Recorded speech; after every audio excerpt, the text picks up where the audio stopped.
Hello everybody, so MapleStory just released their KMS showcase last night called Assemble, and there is a lot of good things coming our way. I'm excited to share what we can expect for the near future.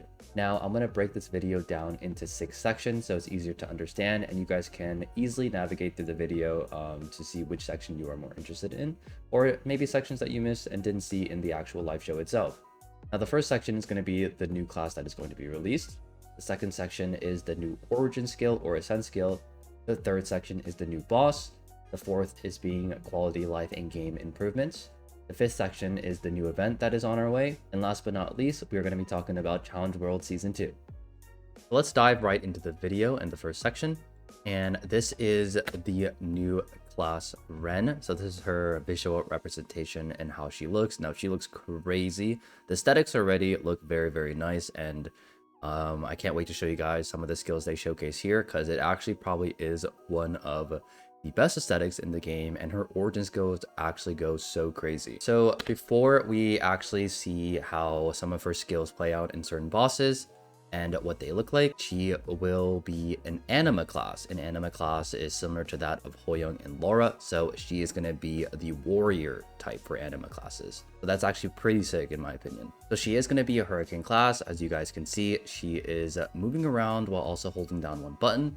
The visuals actually look super crazy. They're like black and red, and that's something that I really enjoy and like. So I might actually make her one of my Legion champions in the near future. As you can see, she is just moving around and holding that one button and keeping her DPM very, very high. And she can actually jump as well during the hurricane skill, so that's actually super sick. And her damage uptime is going to be super crazy in a lot of these bosses, I think. Especially if she can just hold and her movement skills are not being interrupted by anything at all. So it seems like on top of being a hurricane skill, she has skills that are coming out. These projectiles, they look like knives that are coming out. Those little things right there. Yeah, those things right there. Those are all the projectiles that are coming in and out, and they look super sick, no? The visuals are crazy. They did showcase some of the farming. It looks pretty easy. She sends out a big ball on one section. It kind of similar to that of like the Cannon Master cannon that they send out from one section. So that's actually pretty sick. The farming looks very easy and simple. It's going back and forth while holding down the hurricane skill as usual. And I think this is one of her burst skills where she actually changes the background. Like the amount of effort they put into these like burst skills and new classes that are coming out, even like MX and everything like that, is very, very nice to see. They're putting in a lot of effort. There's a little snake on the side. The background changes. It's super sick, super sick. Look at all those visuals too. There's like a cherry blossom as well. It looks like cherry blossoms to me. Big snake going throughout the entire map. This is actually very, very sick class. Very, very sick class. I'm expecting a lot of people to actually change their mains too. Or at least make it like a second main minimum for sure. 100%. So now that we saw a lot of her regular skills and her burst skill for 3 minute, this is going to be Len or Ren's origin skill actually. So we're going to see how it looks and how it plays out. So this is still the burst, and now this is the origin. Okay. Damn, that's actually a really sick origin. That actually looks like one of the best ones I've ever seen. By far. By far, one of the best. At least top 3 minimum, for sure. So we're going to replay that again because it feels like it was a little bit too fast. So we're going to see right here. Again, this is the burst skill, and here's the origin. Little snake, dashes towards the moon, and then everything just blows up. Crazy, crazy, crazy. So now that we finished section 1 of the showcase, which was the new class Ren or Len, we are going to be moving on to section 2, which is the new Ascent skills. Over the next couple minutes, the showcase did end up showing the new skills for every job branches, except for some of the non-KMS classes, obviously. And I'm just going to be playing that video right here, and I hope you guys enjoy that. So we'll be talking about the mini details of the skills, so what it entails for us after all the skills are shown. So stay tuned for that.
Well, there you guys have it. There's all the new Ascent skills. Obviously, not all the skills were showcased because there are a lot of non-KMS classes that we have in GMS. So those will probably be released for us sometime in the near future. So all those skills look super sick. And the main takeaway from this is that it is an iframe skill. So it's part of like the origin thing. And you can use it 3 times within the boss with no CD at all. So, which means you can use it back to back to back if you would like to do it. But like I said, a maximum of 3 times only in a boss. And also another big takeaway from these origin skills is that it does not get any FD effects or bonuses from other skills and has a fixed damage. So you can't just use like 4 and then just use the Ascent skills and you get that extra damage. It's just a fixed number of damage, so just be wary of that. Now that we finished section 2 of the video and showing off the new Ascent skills, we are going to be moving on to section 3, and that is the new boss. Now the new boss is called First Hero, and this is how the boss is going to look like, and it actually looks pretty sick, I'm not gonna lie. And I wish this were actual new class too, honestly. So as you can see, the new boss is a level 270 area boss. So it's going to be around Odium and everything like that. On top of that, as you guys can see, there is an easy, normal, hard, and extreme version of the bosses. So the access to this boss can be started early on, or I guess early to mid game players for the easy and normal. And then late game players can do hard, and then end game players can do extreme, as always. So now that we understand that there are different difficulties in this boss, from easy to extreme, we are going to be talking about the rewards you can get for defeating this boss. And the reward that you can actually get from defeating this boss is a medal. And now what's so special about this medal is that it is flammable. And as you guys can see, this is the new flammable medal that you can use and all the stats that it gives to your character. So on top of also getting a new medal, there is a new accessory set. It's a 3-set effect. Obviously, this is from the First Hero boss, and then this one's from the Limbo Ring, and this one is the Baldrix. So all these 3 are related to each other, and they will give you a set effect. Now the set effect, as you guys can see, is a 20 all stat, 500 HP. I think it's IED 15 and attack 20 from the translation that I have seen, the information that I was also given as well. So not only do we get the medal for defeating this new boss, we are also getting an exceptional hammer drop, and I'm assuming that the exceptional hammer is dropped during the extreme versions of the boss and not the hard. So obviously you will get stuff, maybe mesos or something, for easy and normal. And then for the harder and the extreme versions of the bosses, specifically the harder version, you'll get the medal. And the extreme one, you will also get the medal, but you will also get a exceptional hammer, and that is for the medal slot. As far as I'm concerned, throughout this entire video, they have shown a good amount of new quality of life and game improvements that will help new players and also returning players, as well as current players, on making the game a lot more appealing and a lot more enjoyable. So one of the biggest things is that they are allowing a job skip for the pre-quest. Now people are going to be complaining like, oh, but what about the lore and everything? But they do have ways to also give options to those who enjoy the lore, so you don't have to worry about that. But it's very, very good, and the reason they actually decided to get rid of the job pre-quest and everything like that, and you can skip it, is they notice a lot of new players end up quitting during the tutorial phases because they just think it's a little bit more of a hassle and they can't even play the game properly or how they want to be playing. So this is pretty good for new players as well, and also returning players and current players if they want to make new classes and whatnot. So the next thing is that there are instance maps for all levels. So as you guys know, the 260 plus maps, you were allowed to have 2 people on the map and each have their own instance mobs. And that's very, very nice because usually the population is very dense, and sometimes it's hard to find a map if only one person gets those mobs, right? And you're just gonna just surf through channels in the early levels and get very, very annoying and become a big hassle. But now Nexon has implemented that all levels have instant maps, so you guys don't have to KS each other and you guys don't have to CC often, at least in the early stages of the game. Additionally, there are no more Poyo and Frito portals anymore. They realized that not enough players are taking these portals, and to be fair, I'm not even taking these portals either, so it makes sense. And instead, they are making it so that a chest will randomly appear on the map, and all you have to do is hit it and you get tons of EXP. So here is the showcase of the box that you just have to destroy, and you will get tons of EXP from destroying that, yeah. So on top of Pollo Frito getting removed, there is a new ruin now. So from time to time, there will be a new ruin, and this will be like basically a new Giga ruin. Essentially, you'll get more EXP for this, so even faster leveling, so that's very, very nice. There will be a new Monster Park rework as well, so they're adding a new grandest area for Monster Park instead of the limit being Limina. Now we're going to get even more EXP for those post 260. So with that being said, the exact number of EXP that you get per run is going to be shown right here. So be sure to check that out. It's basically at 270. You can almost get an entire 7% daily, which is absolutely nuts. So another good quality of life that they talked about in the showcase is that when you enter a boss, all your existing cooldowns will go and reset. Meaning you don't have to wait outside the boss for your origin to come back up. You can just go straight in and just start bursting and killing the boss. So that's very nice. You don't have to wait anymore for certain cooldowns, and especially with classes that needed like prep, you will have all that things set up and everything like that. So I think bossing will go quicker both on main and on your mules. So it saves a lot of time, to be honest. It's very nice for me, for someone who has a lot of mules that they have to do. It will save a lot of time for me. Now, this may be the most important thing because, as everyone knows, Fashion Story is endgame, and it is the true endgame in MapleStory. And Nexon just announced that they're combining every cash inventory. So you don't have to wait for cash shop transfer events anymore because those take a very, very long time. And you can just transfer between characters now, and that's very nice for people with like vac pets and everything too. They don't have to wait for an event to swap it over, and you don't really have to even commit on a character because maybe some people just don't want to buy vac pets and they don't want to buy new ones for every class branches. So now you can just transfer it all over again to new classes that you want to play. In terms of bossing, the quality of life is that there's going to be like cross-world bossing, and those are for specific bosses. So stay tuned for that. It's not many of the end game bosses, but it is for like the early games like Damien Slime and like all that other stuff. But it's kind of nice being able to boss with other people from different worlds. And I think it'll be fun content, to be honest. So another big improvement is that the Black Mage, you actually don't need the entrance key anymore, which is very nice because sometimes mess ups can happen and you might have to rerun early on and people don't have a lot of keys made. And it kind of restricts a lot of players, but if they are taking away the Black Mage entrance key, you can enter as many times as you want. So that's very, very nice and very, very forgiving. This is one of my favorite changes out of all this and game improvements is that you no longer need to charge your pendant. So there are two different types of pendants for this. One is the prepared one and the one you need to charge. So as everyone knows, it takes 2 hours to fully charge one to get the full amount of EXP given from these pendants.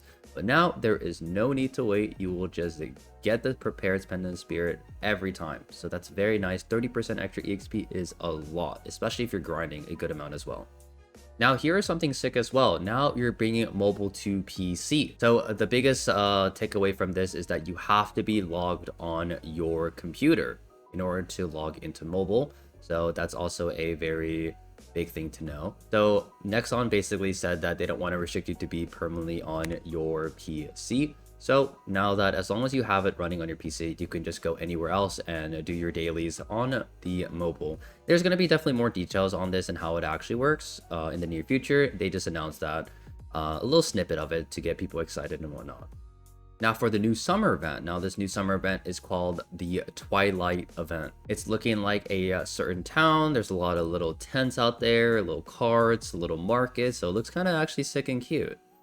The biggest thing is that there are two takeaways for this event. There is a individual event and there's a co-op event. The co-op event is basically shared throughout the entire player base of your world. So everyone has to contribute, and everyone contributing gives you a reward at the end.